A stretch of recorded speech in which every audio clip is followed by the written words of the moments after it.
If your Traxxas VXL ESC is flashing green like mine, then follow these simple steps to fix this issue.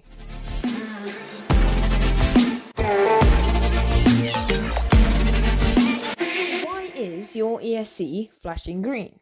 It's probably that some water has got into the port of where your ESC wire connects to the receiver.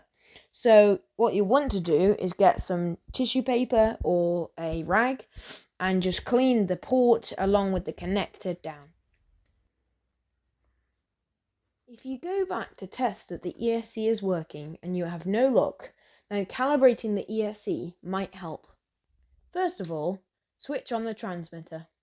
Then plug in a 2 or 3 cell fully charged LiPo battery into the ESC. Then turn on the ESC, remembering to quickly release after the green light turns red.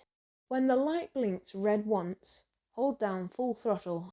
Then, when it blinks twice, hold down full reverse.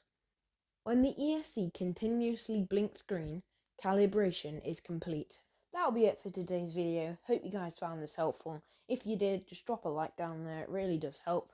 And just comment down below what you want to see in future videos.